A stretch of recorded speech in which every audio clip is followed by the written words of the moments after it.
지옥 탈출 프로젝트 헬조선 독립군 시작합니다. 네, 헬조선 독립군 방송 시작하겠습니다. 안녕하세요, 진행자 윤탱.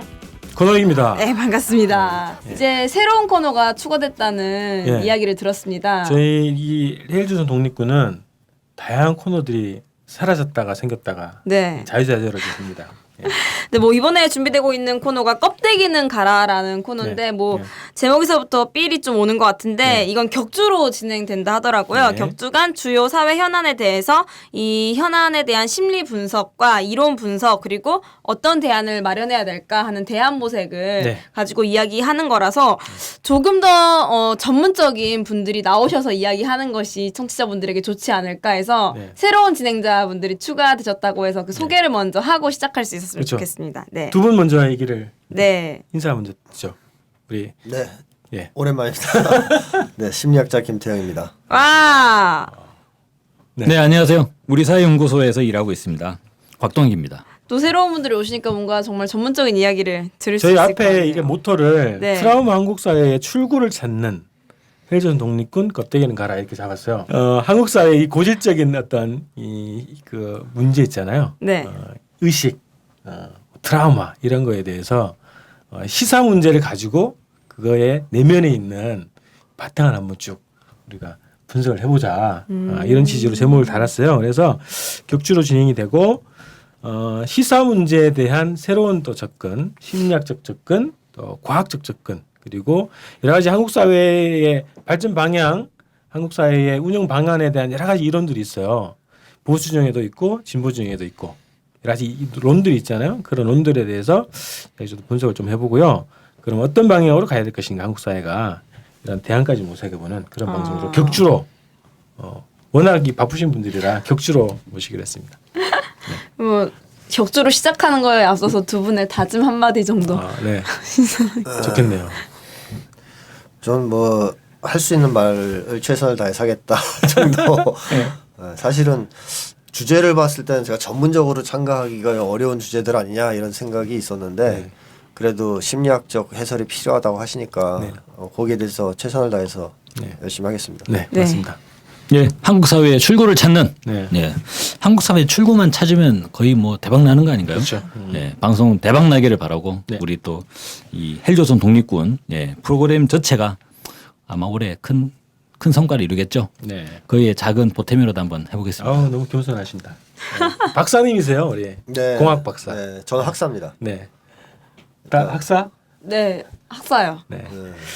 자, 우리 곽 박사님을 중심으로 오늘 이야기를 좀 해봐야 되는데 네. 오늘 첫 주제가 네, 첫 번째 주제는 그 종북 콘서트라고 더 많이 들어보셨을 것 같은데 황선 신은미 선생님 토크 콘서트가 무죄 판결이 났다는 소식입니다. 그래서 네. 어저께 오전 11시에 서울중앙지법에서 황선 희망정치연구포럼 대표의 국가보안법 위반 선고 공판이 있었는데 이 토크 콘서트 외에도 여러 가지 공판이 함께 있었다고 하더라고요. 그 네. 결과를 좀 알려주시죠. 이게 주권 방송하고도 좀 관계돼 있는데 벌써 2년 가까이 됐네요. 네. 2014년도 12월부터 네네. 있었던 11월부터 있었구나. 그 종편에서 뭐 지상 낙원 발언했다 토크 콘서트에서 이런 난리를 치면서 거의 한 달 반 두 달 가까이 이게 막 논란이 있었어요. 네. 그러면서 황선 대표가 이제 구속까지 됐는데 한 5개월 좀 이상 구속됐다가 이제 불구속 상태에서 재판이 됐고 그게 어제 재판이 이제 결과가 났습니다. 1심 선고입니다. 1심. 아직 1심 선고인데 50개 혐의 중에서 49개가 무죄가 났어요. 딱 달랑 한 개만 유죄를 받은 거죠. 그래서 징역 6월에 집행유예 2년 그리고 자격정지 6개월 이렇게 선고가 났습니다. 그래서 그 내용이 핵심적으로 중요한데 가장 논란이 됐던 게 이제 종북 콘서트라고 불렸던 그 콘서트 아닙니까? 거기서 다 무죄 받았습니다. 그리고 이적 표현물 소지, 배포, 제작 이거에 대해서 다 무죄 났습니다. 그래서 저희하고 관계 있는데 저희 주권방송과 같이 방송 만들었던 게 있어요. 채널 615라고 하는 방송을 만들었는데 그 방송이 이적 표현물이다라고 검찰이 주장을 했는데 그게 다 무죄가 난 거예요. 그래서 저희도 이제 무죄가 됐습니다. 자, 그 다음에 나머지 49개 중에 한 개만 딱 유죄가 나는데 그거는 2010년도에 있었던 그 통일 행사예요. 통일 행사에 나가서 신앙송을 한 거를 이적 단체 행사에 들어가서 적극적인 동조를 했다. 이렇게 해서 그거에 대해서만 이제 유죄를 선고해서 선고가 6월에 집행유예 2년 이렇게 선고가 난 거죠. 신앙송 한 번에 6개월. 시가 3개였나요? 아, 그럼 잘라서 신앙송 한 번에 2-2달씩. 2개월짜리 이렇게 났죠. 야, 이제는 이제 시 한 번 잘못 읽으면은 이제 징역으로 바로 가는. 예, 그래서 국제 팬클럽에서 또 항의를 해야 되지 않을까 그런 생각이 딱 들더라고요. 항의를 들으면서. 근데 보도가 어떻게 나왔는지 한번 얘기를 해주시겠어요? 예, 보도를 보면은 그 49개에 집중되기보단 그 한 가지에 엄청나게 집중을 해서 뭐 조선일보에서 제목을 좀 뽑은 거를 읽어드리면 땅땅 오늘의 판결 정부 콘서트 논란 황성 국법법 위반 집유 2년. 뭐 제일 정부 긴 것만. 콘서트로 2년을 받은 것 같네요. 이걸 그렇게 딱 읽어보니까. 보이죠. 네네. 동아일보에서는 정부 콘서트 황선 1심서 집유 재판부 북주지사상 찬양 없는 듯. 뭐죠? 그리고 데일리언에서는 황선 적극 선동 행위 유죄 종북 콘서트는 점점점. 야, 이게 유죄를 받았다는 게 핵심이고, 그죠? 종북 콘서트는 없네. 근데 이게 토크 콘서트가 무죄 판결이 났는데 종북 콘서트라고 하는 거는 이거 명예훼손 아닙니까? 뭐 그것도 다 아마 뭐 따로 조치가 들어갈 것 같긴 해요. 네. 그래서 이렇게 굵직굵직한 이 언론사들에서 유죄만 집중하는 모습들에 대해서 우리가 또 헬조선 기레기를 또 진행을 하잖아요. 네. 그래서 역시 기레기스럽다 이런 좀 생각이 드는 것 같습니다. 이게 이 사건은 종북 콘서트 논란, 그죠? 그 신의미 황선 토크 콘서트가 종북 콘서트다.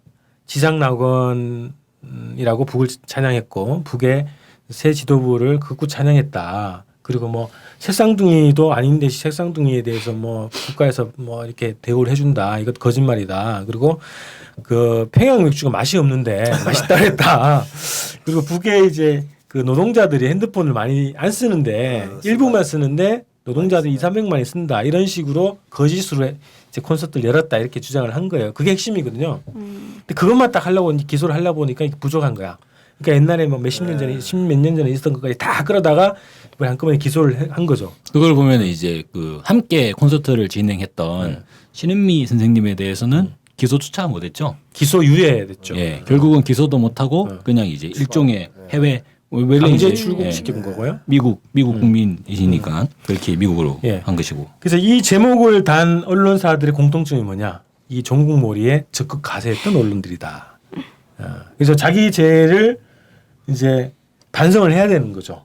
원래는 종북 콘서트라고 했던 것을 사과하고 무죄가 났다. 이것을 헤드라인으로 뽑아가지고 해야 되는데 끝까지 이 유죄 부분만 집중해가지고 결국 딱 보기에는 종북 콘서트로 구속이 됐는데 유죄를 받았다. 이렇게 딱 인식하게 만들어놨다는 거죠. 네.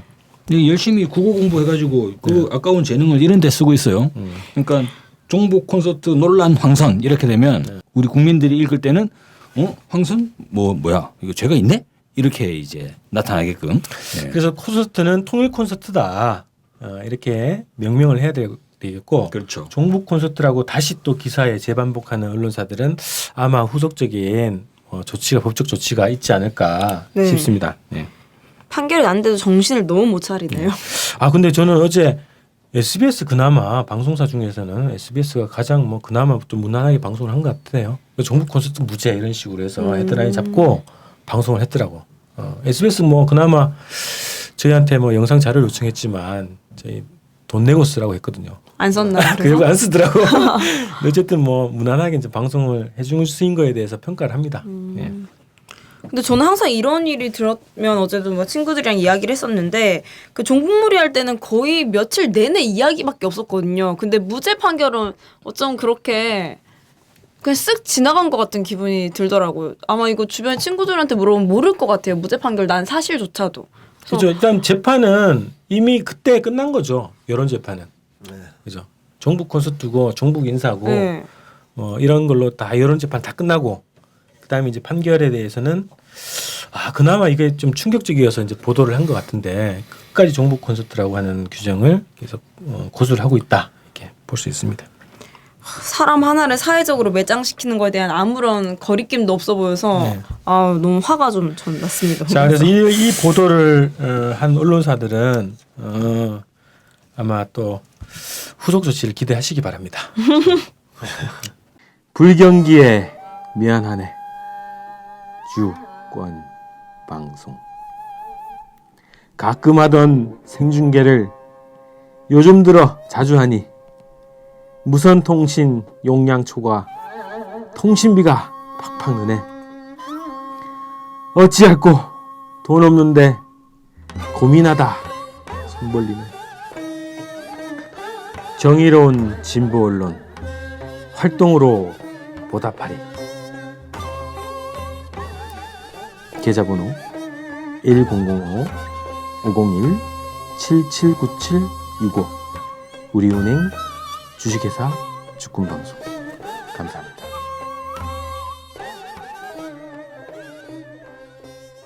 오늘 오전에 그 국정연설을 좀 하셨던 것으로 네.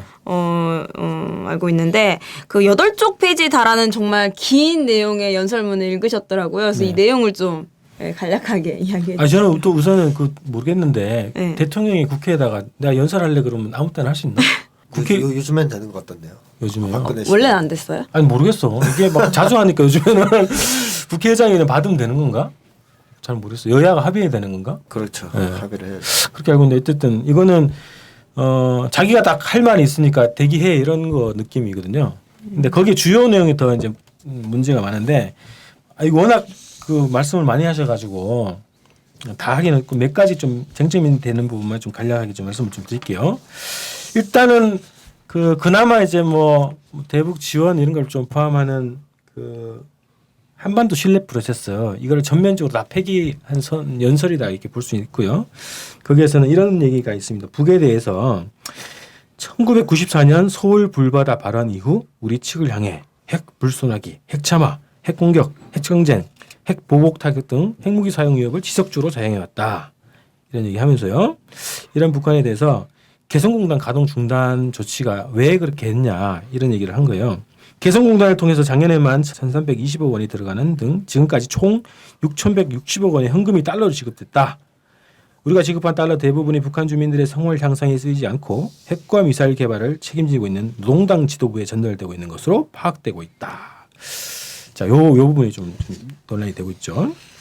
그래서 결국 이제 북의 핵 미사일 개발에 사실상 한국 정부가 지원하는 꼴이 됐기 때문에 개성공단을 이제 중단시켰다 이런 얘기를 하는 거예요. 그러면서 이제 국제사회하고 공조를 통해 가지고 대응해 나갈 건데 한미일 협력을 강화해 나갈 거다. 미국과의 공조뿐만 아니라 한미일 협력까지 1이 들어갔는데 1. 네, 일본이 들어갔죠. 강화해 나갈 것이다 얘기하고요. 중국, 러시아와도 연대 계속 중시하겠다 이런 얘기를 했습니다. 그리고 끝까지 할 거다. 끝까지 제재를 일관되게 유지할 거다. 이런 얘기하는데 그러기 위해서는 국민 단합이 필요한데 과정에서 북한이 각종 도발로 혼란을 야기하고 남남 갈등을 조성하고 우리의 국론을 분열시키기 위해서 선전선동을 강할 수 있다. 그럴수록 국민들의 단합과 국회의 단일된 힘이 북의 의도를 저지할 수 있다. 그런데 안타깝게도 일부 우리 사회에서 북한 핵과 미사일 도발이라는 원인보다는 북풍우혹 같은 각종 음모론이 제기되고 있는 건 정말 가슴 아픈 현실이다. 우리가 내부에서 그런 것에 흔들린다면 그것이 바로 북한이 바라는 일이 될 것이다. 그래서 지금 우리가 북한의 무모한 도발을 강력 규탄하고 북한의 무모한 정권이 핵을 포기하도록 해도 모자라는 판에 우리 내부로 칼끝을 돌리고 내부를 분열시키는 일은 결코 있어서는 안 될 것이다. 이런 얘기했습니다. 자, 북은 장성택과 이영호, 최현영철을 비롯해서 북한 고위 간부들에 대한 잇따른 무자비한 숙청이 보여주듯이 지금 북한 정권은 극한의 공포정치로 정권을 유지하고 있다. 그렇기 때문에 북의 도발이 있을 것이다. 대비를 잘해야 된다. 이런 얘기를 했습니다. 그래서 어느 때보다 국민 모두의 결연한 의지, 단합, 그리고 우리 군의 확고한 애국심이 어느 때보다 절실하다. 이런 얘기했습니다. 자, 그리고 군 대비태세 확립, 사이버 공격, 다중시설 테러 등의 비군사적 도발에도 대비해야 된다. 이런 위협 때문에 우리가 2월 10일 날 사드 배치 협의를 개시한 것도 그 이유 때문이다. 이런 얘기고요.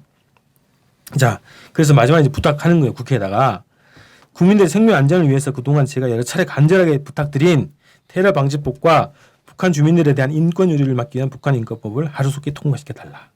그러면서 국회의원들한테 이런 얘기를 했어요.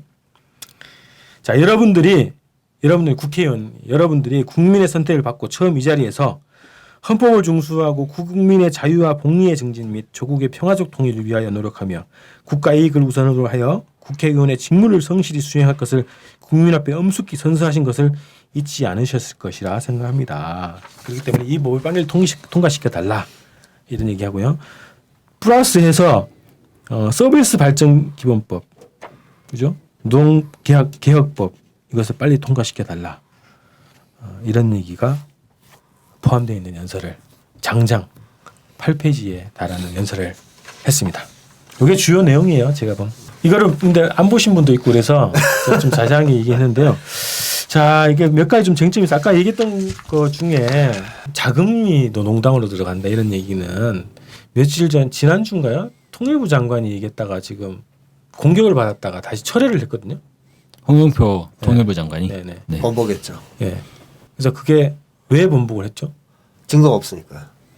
이제 증거가 있냐 그러니까 있는데 공개할 수 없다. 그렇죠. 그러니까 이제 가지고 있다 그랬죠. 네, 그러니까 이제 국회의원들이 상임위 같은 거 소집해서라도 비공개라도 자기가 보겠다 하면 낼 게 없으니까 사실은 없다 이렇게 이제 자백을 한 거죠. 그렇게 아니 그 다 보름날 거짓말을 왜 있지만 공개할 수 없다고 말을 했을까요? 사실 이 거짓말이라는 것이 통치 수단의 강력한 그 도구 중에 하나 아닙니까? 네. 옛날부터. 근데 이제 방식이 좀 바뀌었죠. 80년대까지의 군부 독재 정권은 이 거짓말을 자기네가 하기보다는 그 피해자나 이렇게 국민들이 하게끔 만들어서 그 거짓말을 이용하는 쪽이었거든요. 예를 들어 고문. 네. 끌고 들어가서 막 패가지고 아. 자백해. 네. 그래서 거짓 자백을 거짓 자백을 강요하고. 받아서 그걸 네. 가지고 봐라. 이렇게 간첩 활동을 했다. 이런 식의 주로 거짓말을 해왔어요. 네. 그래서 사실은 야만적이긴 한데 네. 그래도 본인이 자백했든 뭐 했든 했잖아 말을. 나는 거짓말 안 했어. 얘가 했다고 했지. 때렸을 뿐이야. 이런 네. 식으로 했다면 지금 이제 고문을 못 하잖아요. 고문을 못 하니까 그런 자백은 못 받아요. 예를 들어서 강요할 수가 없는 통일 거죠. 콘서트 예. 하신 분들한테 종북 활동했다는 얘기는 자백은 주었다 학교라도 못 받는단 말이에요. 고문을 못 하니까. 그러니까 일단 거짓말을 자기가 하는 수밖에 없게 됐어요. 그러니까 적극적으로 자기들이 거짓말을 터뜨려서 국민들의 이제 여론을 호도하고 그 다음에 나중에 발뺌하거나 모르쇠하는 이게 이제 체질화된 거죠. 이 문민 독재 때부터 거짓말을 터뜨리고 그에 대한 반론을 물량으로 압도하는. 물량으로 때리든가 아니면 나중에 시간이 지나서 잊혀지길 바라든가 네. 하여튼 이게 체질화가 됐는데 이게 너무 이제 부작용을 많이 낳는 단계까지 오지 않았냐 하는 생각이 드는데요. 우선 뭐냐면 이런 국내적인 콘서트에 대한 왜곡 같은 건 둘째치고 외교에서도 자꾸 이런 짓을 한다는 거죠. 그렇죠. 해외까지 문제가 지금. 예를 들어서 이번에 국정원장이 그랬잖아요. 미사일 부품 기술을 러시아에서 이용했다. 네. 근데 이제 통상 그런 얘기를 할 때는 증거가 있어야 됩니다. 네. 예를 들어서 미국이 IS랑 결탁했다. 이런 얘기를 하려면 증거 제시를 해야 되거든요. 그 일본이라도 일본이라는 표시도 있어야지. 표시라도 최소한. 아 일본 노래 같은. 일본 노래 같은. 그러니까. 펜으로 쓴. 증거를 네. 제시해야 됩니다. 러시아 네. 그 글씨다 이런 식으로. 내 생각에는 이게 얘들이 왜 이런 짓거리까지 하게 됐느냐 하면 체질이 된 거죠. 이제 그렇게 뻥치고 일단 네. 상황을 이제 자기들한테 유리하게 끌고 간 다음에 거짓말을 한 다음에 유야무야 해버리는 습관이 몸에 배다 보니까 외교에서도 자꾸 이러고 있다는 거죠. 그래서 맞아요. 나는 형태는 비슷하네. 머리가 좀 나빠서 이럴까 했는데 그 이상에 넘어서서 네. 이 심각한 거짓말의 체질화가 이미 달성된 집단이다 이런 생각이 들어요. 그래서 러시아에서 상당히 많이 반발했지 않습니까? 항의했죠. 네. 그 증거를 제시하든가 아니면 사과하라. 네. 근데 지금 입장이 곤란하게 됐어요. 증거는 없고 네. 사과하자니 창피하고 혹시 사과를 했나요? 아직 안 했습니다. 그냥 다만 와전됐다라고 또 이제 얼버무리고 있는데 그런 식으로 이제 수습이 안 돼요. 국제관계에서. 그러니까 이게 패턴이 좀 비슷한 게 이제 처음에 빵 때려놓고 이 뒤에 가서는 이렇게 뭐 아닌 듯도 하고 뭐 이런 식으로 수습하고. 네. 위야무야 하듯이 북한 문제는 특히나 이건 수십 년 동안 된 거 아닙니까? 그죠? 패턴이죠. 예. 일단 그냥 이미지화 딱 시켜놔. 그 다음에 뭐 후속부는 없죠. 아니면 그만이고. 그리고 지금 이제 국제사회에 강력한 제재를 연일 요청하고 있는데 국제사회가 보면 그동안 개성공단을 하면서 그러면 한 입으로 두 번 했다는 얘기냐?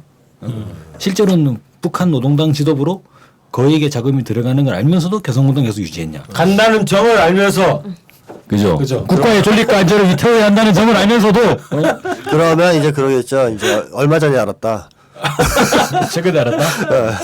법무부 장관이 하고 난 다음에 알았다. 이거 굉장히 위험한 발언이에요. 실제로 박근혜 정부 때 개성공단 폐쇄 논란이 있었지 않습니까? 네. 그 당시에도 박근혜 정부가 개성공단을 다시 재가동을 했거든요. 그 금강산 관광은 왜 폐쇄가 되는데 개성공단은 계속 유지가 되느냐. 그때 남북이 합의한 게 뭡니까? 어떠한 정치적 외부적 조건에 구애받지 않고 개성공단을 운영하기로 남북이 합의를 했었잖아요. 그게 2013년 네. 박근혜 정부 때죠. 그렇죠. 그런데 지금은 완전히 말을 바꿔버렸다는 거예요. 그러면 그 합의를 맺었던 통일부 장관 날아가는 거 아닙니까? 그러면 2013년은 북한이 핵실험 안 하고 인공위성 안 쏠 때냐? 그때도 다 했거든요. 2012년 쐈잖아요. 네. 그때도 다 했어요. 네. 그런데 그때는 왜 개성공단을 유지하다가 지금은 개성공단을 폐쇄해야 된다고 이야기를 하느냐? 네. 완전히 앞뒤가 안 맞는 거죠. 통일부 장관이 잘못한 거네. 통일부 장관이 바뀌어서 그랬거든요. 장관이 잘못했네. 근데 이거 아마 저도 우려가 돼요. 홍영표 장관이 좀 우려가 돼요. 왜냐면 논란이 확산되면 나중에 박근혜 대통령이 뭐 어떻게 했습니다. 어떻게 나올지는 모르겠습니다만 행여나 장관이 보좌를 잘못해서 장관이 사임하고 네. 그런 식으로 가지는 않겠죠. 그래도 이게 굉장히 심각한 문제예요. 국제사회의 문제가 될 수 있죠. 왜냐하면 국제사회에 강력한 대북 제재를 지금 요청하고 있는 상황이기 때문에. 네. 근데 제가 볼 때는 이게 홍영표 장관 발언 있고 나서 이게 아니다가 이렇게 얘기했잖아요. 근데 바로 그날인가부터 뭔 또 얘기가 나오냐면 각종 그 해외에 있는 그 북의 공관이나 북의 외화벌이 식당 그리고 해외 파견 노동자들을 통해 가지고 들어오는 수많은 이 돈이 그 노동당 지도부로 들어가고 그게 또 이렇게 그 무기 개발에 쓰인다 이런 식의 보도가 또 나오거든. 그것도 증거가 없는 얘기죠. 주장이죠. 주장이죠. 설사 그렇다 한데 네. 뭐 어쩌겠어 그거. 네. 그 돈이 구별 안 되잖아 이게. 어떻게 쓰는지. 들어가서 어떻게 쓰든 뭐 사실. 근데 이거는 만약에 자본주의 국가에서도 예를 들면 소득세를 내잖아요. 네. 그 무기를 쓰든. 소득세를 내면 내가 낸 소득세가 내년도 국방 예산으로 편입이 돼버리면 어떻게 하는 거죠? 무기 개발에 쓰이는 거죠. 쓰이는 거죠. 그러면 미국 국민이 내는 소득세가 MD를 개발하는데 들어가는 거죠. 그건. 사드 개발하는데 들어가는 거죠. 이제 개성공단 폐쇄를 미국이 계속 원해왔고 요구해왔는데 이번에 이제 그걸 들어준 거고 부담을 안고 들어주다 보니까 국내에서 후폭풍이 심하고. 그렇죠. 이거는 예. 대부분의 개성공단이 그 뭐라 그랬죠? 이게 자해 정책이다 이런 얘기 하거든요. 그렇죠. 예. 그러다 보니까 이제 어쩔 수 없이 거짓말을 하게 되고 거기에 대한 뒤수습을 또 해야 되는 이런 이제 상황에 왔다. 그래서 결국 미국 말을 듣고 쫓아가다 보면 계속 이런 일이 생길지 않을까. 사드도 마찬가지고. 그렇죠. 예. 그래서 미국이 지금 취하고 있는 게 자기들이 뭔가를 하려고 그러는 건 아니고 자꾸 이 한국 정부한테 떠넘기고 이걸 악용하고 활용하는 쪽으로 움직이는데 이제 주체성이 없다 보니까 거기에 놀아나서 오히려 상황을 더 악화시키고 있는 거 아니냐 하는 생각이 들어요. 이 방식이 예전에 그 6.25 전쟁, 한국 전쟁이나 베트남전에 있었던 양민학살 같지 않아요? 이를테면 한 마을에 누군지 모르겠는데 이 안에 베트공이 있어요. 베트공이 있으면 다 죽여버리는 거야. 초토화. 그 안에 한 명은 베트공이 있을 거니까 다 죽여버린다는 이런 이제 초토화 정책이 이 개성공단으로 보면 상당히 많은 이제 우리 기업들이 들어가서 이 공장 활동을 하고 있고 그게 한국 중소기업에 상당한 도움이 되고 있어요. 그런데 이 중에 일부라도 이게 북한으로 들어갈 것 같은 생각이 든다면 그 공단을 다 없애버리는 거죠. 제대로 하려면 달러를 다 없애야 되는 거 아닙니까? 그렇게 달러를 확 다 불태워버리면 들어갈 수가 없을 거 아니에요. 개성공단 폐쇄에 대한 국민 여론이 있고 또 하나는 당사자 기업들 여론 있잖아요. 기업들이 지금 막 굉장히 반발하고 있어요. 일반적으로 이제 기업이 파산하는 부도도 아닌 거잖아요. 그렇죠. 완전 다 압류를 당해버렸기 때문에 설비와 전 모든 걸 다 그냥 뭐 북한에다 두고 와야 되는 상황이 돼버렸으니까 일반적으로 뭐 회사가 망했다 우리가 이야기하는 그거보다도 지금 심각한 상황이 돼버린 재고 거죠. 처리도 안 되고. 그렇죠. 예. 근데 땡처리도 못하는 언론에서는 거죠 지금. 뭐 북 때문에 그런 것이다 다 이렇게 보도하더라고요 언론에서는. 맞아요. 그래서 그 국민 여론 그다음에 당사자인 기업들이 굉장히 반발하고 있어요. 한국 정부 때문에 이 지경이 왔다라고 주장을 한단 말이죠. 입 닥쳐라 이런 얘기가 같거든요. 얘기가 그런 용도도 있겠다는 거예요. 그렇죠. 국내로는. 그렇죠. 예. 그 국내 수습용이에요, 사실은. 그걸 이제 외교적으로 쓰다 보니까 이런 데서 문제가 되는 거지. 원래 국내 이 민심을 누르려고 하는 용이라고 봐요. 내부 분열 이런 얘기 있잖아요. 이거는 오래된 또 방식이긴 한데 내부에 단합을 해야 되는데 왜 자꾸 유언비어를 유포하냐, 어? 왜 딴소리 하냐, 지금 각종 음모론 제기하고 그러냐 이런 얘기를 했다는 거죠. 네. 이런 얘기 딱 들으시면 어떤 느낌이 들어요? 히틀러 생각이 나죠. 히틀러. 파시즘. 네. 무슨 얘기냐면 국론 통일 같은 거는 필요하다고 보는데 그 전제가 있지 않습니까? 자유로운 토론. 그러니까 사상의 자유와 자유로운 토론 속에서 국론이 통일되는 거 아니에요? 그렇죠. 그렇죠. 이 A라는 사람이 얘기하는 것만 맞고 나머지는 다 틀려. 그러니까 다 이제 입 닥쳐 해서 통일이 되는 건 아니잖아요.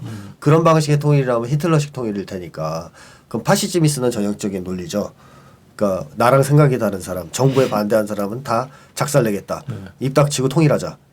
이런 거는 결국 사회를 파시즘화하고 썩게 만드는 통일 방식인데 박근혜가 좋아하는 방식은 딱 이 방식이죠. 그러니까 나랑 생각이 다른 사람은 다 입 닥치고 살아라. 입 딱 다물어라. 그러면 통일이다 이게. 근데 그게 통일이 아니고 그 파시적 탄압이죠. 독재자의. 그래서 구체적으로 지금 가깝게는 4월 총선이 있는 거고 향후 이제 정권 재창출 바라보면서 지금 또 이 기회를 이용해 가지고 뭘 하려고 할 것 같아요, 박근혜가. 뭐 할 것 같아요? 내각제? 아니 다양하게 할 것 같아요. 네. 일단은 뭐 당면에서는 당장에는 뭐 이 진보 개혁적인 이 진영에 대해서 대대적인 뭐 모래를 할 것 같죠. 색깔론도. 색깔론도 할 거고. 국내 정치에 대해서 대대적인 어떤 뭐 이렇게 평지풍파가 일어날 것 같아요. 네. 개성공단을 비롯한 이 제재가 시작이라고 얘기했어요. 이제 더한 걸 보여주겠다는 얘기겠죠. 그래서 그게 아마 이 국내 정치를 굉장히 포악하게 몰아가는 그런 형태로 나타나지 않을까. 야, 그러면 지금 뭐 통합진보당도 해산시켜 버렸고 개성공단도 폐쇄해 버렸고 그러면 이제 영북 통일을 이야기하는 사람들은 뭐 사실 지금 한국 사회에서 거의 한지에 다 내앉은 거 아닌가요? 그래서 모르겠어요. 이따가 뭐 얘기하긴 할 텐데 네. 일정의 북의 위성 발사를 미사일 발사라고 규탄하는 정치 세력들 중에서도 어쨌든 대화로 풀어야 된다. 이런 얘기를 한단 말이죠. 그래도 이것까지 뭐 대상으로 삼을 수도 있겠다 싶더라고. 아예 허용하지 않는 걱정이 많이 되네요, 그죠? 그러니까 일단 폭주가 시작된 것 같은 느낌이 드는데 브레이크가 없는. 네, 브레이크가 없는 그리고 돌아올 수 없는 다리를 건너기 시작한 것 같은데 이게 이제 그 악순환이라 그래서 이걸 시작하면 무리가 따르고 이걸 수습하려면 또 무리수를 두고 이러다 보면 궁극적으로 사실은 박정희 대통령이 전철을 밟을 위험이 없지 않다. 그러니까 박정희 대통령도 결국 무리수를 두고 또 무리수를 두고 이걸 수습하려고 또 무리수를 두다가 총 맞은 거 아니겠습니까? 박정희 대통령이 사실상 유신 체제를 선포했는데 네. 그 자체가 무리수였는데 그렇죠. 유신 체제가 감당이 안 되니까 이제 긴급 조치를 발동하기 시작을 했죠. 네. 아마 박정희 대통령도 긴급 조치를 내가 심심하면 발동해야지 이런 생각은 안 했을 거예요. 그렇죠. 이번이 마지막이다. 이번 긴급 조치로 제대로 한번 정리하자. 근데 안 되니까 네. 9호까지 발생했나? 발동했나? 계속 긴급 조치의 남발. 그러다 이제 부마 항쟁 터지고 그렇죠. 거기에 대한 군사적 진압을 하려고 그러니까 이제 도저히 이걸로는 안 되겠다 싶으니까 제거가 된 거 아닙니까? 오바가 오바를 거듭하다가 네. 나중에 정말 파국이 돼버린 거죠. 예, 그러니까 사람이 처음에 흥분할 때 잘 가라앉혀야 되는데 흥분을 못 가라앉히면 꼭 실수하잖아요. 예. 그러다 자기가 이제 다 덮어 쓰는데 그 형국에 들어간 것 같아요. 제가 볼 때는 심리적으로 볼 때는 네. 시작이 좀 시작됐다 벌써. 이게 자력으로는 멈춰질 수 없는 상태라고 예, 보시는 예, 거예요? 제가 볼 땐 자력으로 멈춰지기 힘들다. 그러면 그러니까 타력으로 멈춰지든가 아니면 미국에서 멈춰주든가 뭐 제일 걱정되는 거는 저는 도발이에요. 그래서 자체적으로 그냥 예, 북에다 도발해버리는. 작전권이 없는 군대가 있지만 무리수를 둬서라도 어떻게든 그 뭐 참수작전 얘기도 나오고 그러는데 네네. 뭐 공공연하게 나오대요. 지금. 예, 그러니까 이제 그런 식의 언어적 도발을 넘어선 실질적인 도발을 시도할 가능성이 있지 않을까. 왜냐하면 예전부터 이명박 때부터 바라던 거는 미국이 북을 응징해 주길 바랐지 않습니까? 군사적으로. 근데 지금은 이제 형국이 미국은 군사력을 쓸 수 없는 상황이고 그러니까 이제 이쪽 사람들은 속이 타고 체제를 전복시키고 싶은데 북쪽 체제를 그럴 수 예, 그러면 어떻게든 전쟁을 유발해서 미국이 참전하지 않을 수 없게 만드는 이런 미련한 생각을 좀 할 위험도 있다라는 이게 지금 거죠. 보수 진영에서 개성공단 폐쇄를 가지고 제재의 마중물이라고 표현을 하더라고요. 우리가 개성공단을 폐쇄시켜서 국제사회의 제재를 선도적으로 이끌어내자. 주도하고 있다. 그죠. 이끌어내자. 그러면 대북 응징의 마중물도 이제 저는 정말 우려되는 게 3월 7일부터 4월 30일까지 키리졸브 독수리 훈련이 시작이 되는데 대북 응징의 마중물을 네, 아무튼 정말 혹시나 네, 할 혹시나 가능성도 있겠다. 저지르는 수가 있다는 거죠. 사람이 극한에 달하면 어떻게 될지 대통령의 모르니까. 발언으로도 보면 뭐 8월 질회 그리고 이제 북한의 포격설 이런 얘기들 하는데 사실 작년 8월 달에 휴전선 북쪽 지역에 수십 발의 포탄을 쏜 것도 대한민국 군부였지 않습니까? 예. 그렇죠. 그러니까 이제 뭐 단지 북한이 어떻게 했거나 이제 뭐 그런 상황이 있다 하더라도 일단 수십 발의 이제 K9 자주포를 때려버린 거는 사실이거든요. 예. 그러다가 보니까 이제 북한이 준전시 상태 들어가고 이제 그 무박 4일 아니죠. 그 회담을 2+2 회담 통해서 8.25 합의가 나오긴 했는데 그때는 8.25 합의가 나왔지만 근데 그때는 박근혜 정부도 명목상으로는 이제 한반도 신뢰 프로세스라고 하는 입장이 있었단 말이에요. 근데 지금은 그것도 다 걷어치워버렸다는 상황이죠. 개성단도 다 폐쇄시켜버렸는데 근데 그와 유사한 상황이 된다면 전쟁 터질 거라서 훨씬 더 어려워지는 상황이 되는 거죠. 합의를 이끌어내기가. 합의가 안 나오죠. 이제는 합의 안 하려고 그럴 겁니다. 예. 북쪽. 합의가 불가능할 것 같아요. 불가능하죠. 뭘 해도 네. 회담 자체도 안 될 것 같고. 8.25 합의를 또 할 리는 없고. 지금 모든 전화 통신선도 다 차단돼 버려가지고. 예. 그러네. 예. 통신수단은 삐라밖에 없나? 이거 있답니다. 그 판문점 앞에서 이 마이크. 판문점에서 깔때기. 예, 확성기. 군인이 이렇게 외쳐준답니다. 네네. 그럼 받아줬고 수첩에 그거밖에 없는 거. 원시 시대로 돌아갔구만. 그러니까 이제 우발적 사건이 터지면 수습이 안 된다는 얘기죠. 그러네요. 근데 그 막판에 또 이게 법안 통과를 얘기했단 말이죠. 이게 무슨 관계가 있는지. 뭐 테러방지법 같은 거 통과시키려는 거 보니까 이제 사실은 뭐 긴급조치 때리는 수준이라고 저는 보거든요. 네. 그걸 다 통과시키면 앞으로 자기들이 코에 걸면 코걸이, 뭐 귀에 걸면 귀걸이 시기로 국가보안법을 넘어서서 테러방지법을 활용해서 박살을 내겠다는 거 아닙니까? 이제 자기 반대파들을. 네. 그럼 뭐 한국은 뭐 사실 군대를 투입해서 제압하지 않을 뿐 상황처럼 가는 건데 그거를 노리고 있다. 그러니까 국론 통일도 그런 의미에서 지금 주장하는 거고. 테러 방지법으로 가면은 사실상 그 영장 없는 수사로 나가는 그렇지, 과정이 되는 거죠. 가능하죠. 예. 굳이 법원에 영장이 없이도. 국정원이 다 총괄하고. 네. 네. 네. 그러니까 내용적으로는 북한 인권법, 그다음에 기술적으로는 테러 방지법 이렇게 보여지는데 북한 인권법은 국가는 북한의 인권에 대해서 해야 될 의무가 있다라는 규정이거든요. 그런 기조에 반하는 것은 박살내겠다. 반정부적이고 반국가적인 거죠. 테러 단체지. 예. 그러니까 그거는 내용적으로 네. 좀 내용적으로 딱 반복으로 네. 합법화시키는 거고 테러 방지법 통해서 이제 네, 치겠다는 거죠. 이런 쌍법이다 쌍법 네. 쌍둥이법이다 네. 이런 거죠. 한마디로 이제 그 유신 독재의 부활입니다. 그거를 새롭게 다른 형식으로 부활시키는 거라고 봐요. 그래서 이 두 가지가 없으면 박근혜 정부가 유지 혹은 정권 재창출이 어렵다고 어렵죠.